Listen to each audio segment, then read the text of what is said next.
Welcome to CBC Windsor News at 6. I'm Meg Roberts. Thanks so much for spending part of your evening with us tonight. Some students at Kingsville High walked out today in protest of a name chosen for their new school. Plus, 2 years ago this weekend, Russia invaded Ukraine. We check in with one local family. And Windsor, Essex has a rich manufacturing industry. We introduce you to a company that is shooting for the stars, literally. Windsor has failed to meet its 2023 housing target, which means it's missing out on its share of provincial cash. The province confirmed the city fell short by hundreds of housing starts. Last year, Windsor City Council pledged to build 15,000 homes in 10 years. The provincial government set an annual target of just over 900 new housing starts. Hitting that target would unlock $3 million the city could spend however it wanted. But the province says Windsor fell well short of the goal. In fact, Ontario's housing tracker shows Windsor achieved only 36% of the housing it needed. City staff have complained about the tracking process as the province tracks the start of a project when concrete is poured. The city wants the government to go by housing permits, highlighting the record number of permits issued last year, which is a green light to develop. Staff have pleaded their case to the province for months. Thanks. It is a good question, and we've received it a lot from the big city mayors as well. Look, the fund, the BFF fund, was originally and is continuously focused on the shovels in the ground, right? This isn't a punishment for those cities that haven't been able to do that. It's a recognition of those that are doing it and helping them so that they can continue to do that and put more shovels in the ground. The top performing community was Chatham-Kent. They notched enough starts to hit 6 times the provincial target. Sarnia also outperforming its goal, while London hit about half of its expected number. There is a chance Windsor sees some money. Cities can apply for whatever is left of the $400 million fund once the province is finished handing out money to places that hit the target. The program will also continue next year. The students from Kingsville District High School took to the streets to protest the name of their future school. The student-organized demonstration was in response to the school board choosing Erie Migration Academy, which was not a name put forward to the board by the naming committee. I don't know. I felt like we should have had a voice and everyone should have got their own opinion on it. Because there's everyone here supporting that we didn't get Kingsville in the name. And I feel like our voice should have been bigger than like the board's voice. I feel like it's very unfair. I mean, our naming committee put in so much work, and I feel like Julia Burgess just kind of completely neglected all of that and ignored all of that and just chose to do what she wanted. And this is a representation of, you know, all the pushback and how we completely disagree with that decision and how it was made. I liked Kingsville District Academy. What would you like to see happen now? I'd like to see them change the name or at least have the committee do it all over again. I'm really bothered mostly by the other trustees who voted for something that they completely ignored due process. They will say they love the kids and they want the best for the students here. But making this choice against what they would like, making it up on her own, really isn't the way to go. I think it was unfair how the new name was chosen. I think it should be looked at that we all put in a suggestion and it was ignored. It should be, we should choose the name, not Ms. Burgess. A 17-year-old has been charged with attempted murder after police investigation in Leamington. The OPP say they responded to an assault call on Tuesday at an address on Russell Street. Police say a male victim was found with stab wounds and taken to hospital with serious injuries. The teen is now charged with attempted murder, failure to comply with a release order, and trafficking opioids. Unifor and Jameson Laboratories have reached a tentative deal. That's after more than 3 weeks on the picket line. The 317 employees have been on strike since February 1st. Unifor Local 195 says no details about the deal have been released. And that's not until a ratification meeting on Sunday. The union previously said wages and workload were 2 of the most pressing issues during negotiations. There's a new Transit Windsor bus on the road with the goal of helping people who are experiencing homelessness. The warming bus will be driving around between 10 p.m. and 6 a.m. from Monday to Saturday. That will last until mid to late April. Staff from the Downtown Mission and the city's Human and Health Services Department will be on the bus to help and also connect to services and supports. The city says the bus will be on an undisclosed predetermined route targeting core areas and stopping at shelters, as well as other drop-in programs. The city says the money came from one-time funding through a federal program to help with homelessness. At least 5 complaints have been filed against the Windsor-Detroit Bridge Authority, alleging they aren't respecting the language rights of francophones. That's according to a report from a preliminary investigation by the Office of the Commissioner of Official Languages of Canada, obtained by Radio Canada. The report found the Bridge Authority's digital media messaging, telephone communications, and phone services were not of equal quality in both official languages. The Official Languages Commissioner recommended that the Bridge Authority resolve the situation before the office's final report comes out.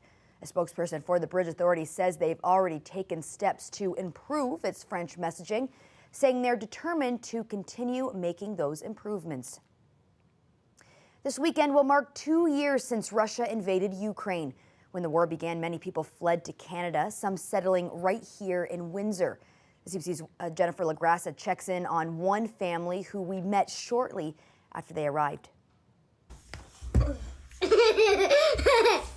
Elisa Pavlenka's home fills with the sound of her belly laughs. It's been nearly 2 years since her family settled in Windsor. They arrived in May of 2022, about 3 months after the war began in their home country, Ukraine. It's really bad, scary situation. It's badly think what could happen with people. People die every day. I lose friends.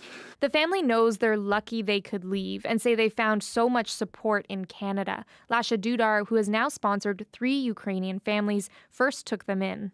I've just wanted to be a stepping stone to help them get to where they needed to be. They instantaneously became a part of my family. They were just so easy to love. My very, very good friends, Wendy Hai, she made for me baby shower. That baby shower is one of Smetankinna's favorite memories of arriving in Canada when she was 6 months pregnant. She soon gave birth to Emilia, the first and only Canadian citizen in the family. Pavlenka recently started a junk removal business called Ukrainian Workers. At least 150 Ukrainian families have found help in the region from the group Windsor Essex supporting Ukrainian newcomers. It's been a long, long road.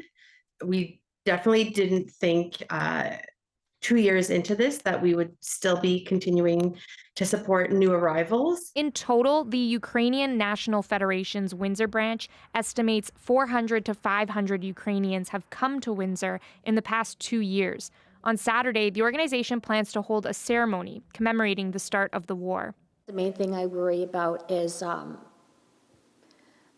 that this support for Ukraine will dry up. We don't want people to forget about it. For Pavlenka and Smetankina, there are still some uncertainties mingled with the smiles and laughter.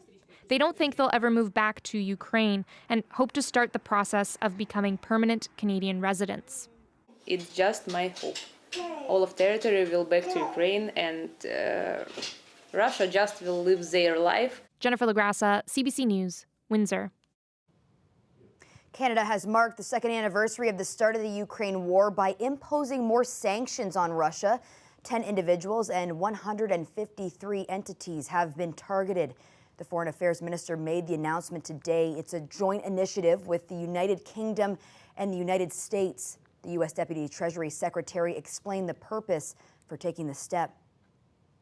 You should expect to see sanctions and actions taken by countries that are part of our coalition as well, that are focused on accomplishing our 2 goals, making sure that Russia can't get access to the goods they need to build the weapons that they want, and also taking responsibility for slowing down Russia's access to the revenues they need to prop up their economy, but also to build the weapons that they want going forward.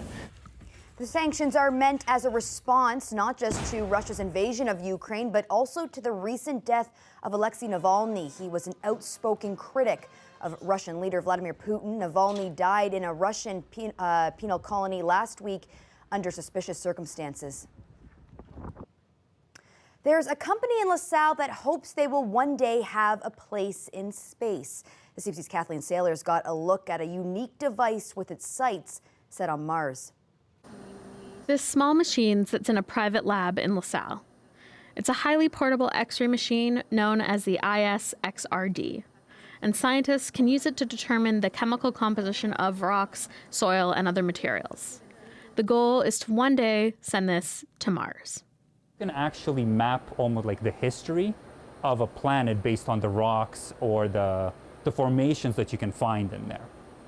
So if you take a rock and you investigate it, and you do find, some remnants of water in there, that could hint to there's water on Mars. The machine is the brainchild of the team at Proto Manufacturing in LaSalle and Roberta Fleming, an earth sciences professor at Western University in London. She says she had the idea more than a decade ago, but it took until 2018 before the team could secure funding from the Canadian Space Agency. This isn't the first of these machines to exist. In fact, there's one in space as we speak. But the machine does have some unique features. It gives you a little bit more flexibility in the types of materials you can measure, because one, you don't have to bring it into the factory, so you can do it out in the field. Two, you don't necessarily have to destroy or manipulate the specimen, which most experiments require right now. The project has already received 2 rounds of money from the Canadian Space Agency and was put to the test this fall in a parking lot, analyzing samples that mimic what the machine would find on Mars. The team says it was a resounding success, and the next step is to make the machine more autonomous and tough enough to withstand the low pressure and cold temperatures of space. While machines like this do exist, it's not every day they're built in Windsor. When I think of space projects, I think Toronto or Montreal, or I don't know, big cities, not little old Windsor. So I think it was very cool that it's something that's happening in our backyard, and that I think a lot of people aren't actually aware that these opportunities do exist in Windsor. Now, researchers are reporting back on the results of the test. They say they're feeling good about the project's progress, but sending this machine to Mars is many years, lots of testing, and millions of dollars away. Kathleen Saylors, CBC News, Windsor. This week, the Fifth Estate tackles the ongoing issue of food prices. It will examine the idea of a code regulating dealings between grocers and suppliers, and why suppliers say it's necessary. Here's a preview from the Fifth Estate's Stephen D'Souza. Consumers are clearly upset with the high cost of food, but many companies that make the products on these shelves say they're feeling the squeeze too. There's very few, if any, people in the supply chain who are willing to actually speak out against the practices with retailers for fear of some form of negative reaction or retribution. What's the worst case scenario? Complete removal from store shelves. That's why we're concealing the supplier's identity. They manufacture a snack sold at a major grocer. The supplier says grocers charge them for everything, from placing products on store shelves to delivery and packaging problems, a system called chargebacks. They tend to often seem like they're made up to pad sometimes their profits. The supplier says a big grocer once raised the price of their product by $2, money that wouldn't come back to them. Definitely upset because it wouldn't sell at that price. And if it doesn't sell, like I said, I'm liable. It would hurt me in my business. The proposed grocery code of conduct is meant to address this, to bring fairness and transparency between suppliers and the big grocers. We just need to sign a code that doesn't increase the risk of higher food prices to Canadians. Loblaw has warned a code could lead to empty shelves and could potentially add over $1 billion in cost for consumers. We had a few scare stories like that in the UK, and none of it actually came into effect. Christine Taken oversaw compliance for the UK's version of the grocery code. She says the code helped eliminate many of the extra charges grocers imposed on suppliers. One of the retailers said they found out they had 30 different ways of charging suppliers for things, and then by the time they'd finished looking at all the issues that I was raising, they'd got down to 3. So far, Metro and Empire, which own Sobeys, are in favor of the code. And while the code isn't meant to directly lower prices, that did end up happening in the UK. Stephen D'Souza, CBC News, Toronto. Who's Minding the Store airs tonight on the 5th Estate at 9 p.m. on CBC and CBC Gem, or you can watch on YouTube as well. Well, the weekend is officially here, and we are in for 2 very different days temperature-wise. Your full weather forecast coming up after the break.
DePaolo is here now with your weekend weather forecast.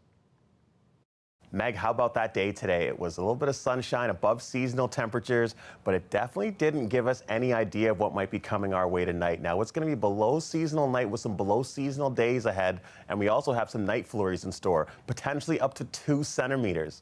Now, we will have a sunny Sunday, so it's also a nice way to wrap up this weekend. As we look ahead to next week, there's going to be some mid-teen double-digit days, mixed with some rain, of course. Now, here's your average temperatures for today. -0.1 is your average high and -6 is your average low. And taking a look at the areas of what's happening for the long-range forecast, well, we can see that a lot of the areas where we're located right here in Windsor is going to be warming up over the next couple of days. Now, a lot more other regions, such as central Ontario, will be getting much colder, but, well, for us over here, we're going to remain quite warm by the time we end our week and look forward to next weekend. But that's our long-range forecast, that is. But let's talk about right now. What's going to be happening in the Windsor region over the next couple of hours? Well, one thing we know for sure is we're expecting just a touch of snowfall to pass through over the weekend. Really not a whole lot to write home about. Again, tonight we're potentially expecting close to maybe 2 centimeters of snow to fall by the time it's all said and done. But again, nothing to really impede any plans you might have over the weekend. Now, taking a step to the side here, we can see it's going to be a pretty decent weekend for the Windsor region. It's going to be a high pressure system for the majority of that weekend. And a high pressure system means that it's once that little bit of precipitation works its way through in the form of that snow overnight, your Saturday morning is going to end up becoming a clear Saturday afternoon, and the rest of your Saturday will be quite clear. But your Sunday will be the return of the cloud cover, but not for too long, because by midday it's going to clear right back up with the return of a mix of sun and cloud. But here's a look at your 3- and 7-day forecast for the Windsor region. We're expecting below seasonal temperatures when it comes to your Saturday, but then when it comes to Sunday, Monday, just like it never left, right back to the milder temperatures. And look at your Tuesday. Look at that Wednesday, Thursday, and Friday. 14 degrees on a Tuesday with a low of 8. Now that's looking a lot more like spring. Hope you have yourselves a lovely weekend, Windsor. And over to you, Meg. Thanks so much for that, Victor. We have more news coming up after the break.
Canadians booked to fly with Lynx Air will be out of luck starting next week. Last night, the Calgary-based company said it was ceasing operations on Monday. The low-cost airline has filed for creditor protection. Nisha Patel has more. After just 2 years in business, Lynx Air is grounded. With little warning, the airline is shutting down this weekend, putting hundreds of pilots and flight attendants out of work. Lynx says customers with flights booked should ask their credit card companies for refunds, but those holding vouchers are out of luck. Competitors Flair Airlines and WestJet are offering some discounted fares for stranded passengers. The disruption to travelers comes just ahead of the busy March break travel period. Frustrating, dejected. It was very chaotic to find our luggage and then sort of, communicate through all the staff members. None of them were aware. I mean, I won't blame them. Even they were not aware of this decision. They actually had us by the runway ready to take off. And then all of a sudden he shuts down and says, "I'm sorry, we'll have to take you back to the terminal. The flight has been canceled." Flair and Lynx were definitely our go-tos, and not having Lynx available is definitely a big deal. The company blamed inflation and fuel costs, too much regulation, and competition. Lynx was an ultra-low-cost airline. Customers paid lower base fares, but extra fees to choose seats and check bags. The model is successful elsewhere, but experts say here, high airport fees restrict carriers like Lynx from offering much of a discount compared to major players like WestJet and Air Canada. So all they're doing is they're fighting against the existing incumbent carriers for the exact same customers with higher fares than what you would expect ultra low-cost carriers to charge. Just last month, Lynx was launching new routes and seemed to be offering Canadian travelers more options. What you're going to end up seeing is more limited service. So instead of having the choice of airline, you may have one or 1.5 airlines depending on the time of year. And that will ultimately result in higher fares. Lynx is the latest airline to run out of runway. Over the past 2 decades, Jetsgo, CanJet, and Swoop, among others, have all failed to take off. Nisha Patel, CBC News, Toronto. An unmanned spacecraft is on the lunar surface after experiencing some problems just hours before landing yesterday. Odysseus is the first commercial spacecraft to have landed on the moon in good condition. And it's a big accomplishment for space travel and for Canada. Kayla Hounsell explains. Houston, Odysseus has found his new home. After a few tense moments in mission control, with flight controllers scrambling to solve a last-minute problem with the navigation system. I know this was a nail biter, but we are on the surface and we are transmitting. And welcome to the moon. NASA announces what it calls another giant step forward for mankind. Today, for the first time in more than a half century, the U.S. has returned to the moon. Today, for the first time in the history of humanity, a commercial company, an American company, launched and led the voyage up there. And liftoff. The unmanned Nova-C lunar lander, the Odysseus, launched from the Kennedy Space Center 7 days ago, taking these photos along the way. Everything that we learn from being able to succeed there brings back benefits to Earth. On board are Canadian cameras, Eagle Cam, designed to deploy right before landing to take the first ever selfie of a lander touching down, and another that could capture the first images of the Milky Way from the lunar surface. And it'll be the first for the scientists, for the engineers, but also for the public to see how it is to land on the surface of the moon. On touchdown, the lander was transmitting, but its status wasn't immediately clear. Other countries have successfully landed unmanned spacecraft. A Japanese one landed earlier this year, but ran out of power shortly after. Experts say all attempts are building toward the ultimate mission of sending people back to the moon. Jeremy Hansen. The Artemis II mission, in which Jeremy Hansen will make history as the first Canadian to travel to the moon. We've learned a lot from the Apollo missions, but we've now got even more questions driving us to go back. Other companies are also planning to send spacecraft to the moon, but right now, all eyes are on the Odysseus to see what it can achieve. Kayla Hounsell, CBC News, Halifax. The sun just launched 3 huge solar flares in 24 hours, the largest of the flares happening yesterday. In fact, it was the largest since 2017. Solar flares can disrupt radio communications and power grids. They also cause the northern lights, but only when accompanied by slower waves of magnetic energy. That didn't happen this time. The number of solar flares rises and falls in an 11-year cycle, and that cycle will peak in the coming months. Well, that's it for CBC Windsor News. Don't forget, for news anytime, you can go to our website at cbc.ca/Windsor. You can also download the CBC News app for stories that matter most to you. And don't forget to watch The National tonight at 9 on CBC News Network, 10 p.m. on the CBC News app, CBC TV, and streaming. Thanks so much for tuning in. Looking forward to seeing you back here next week.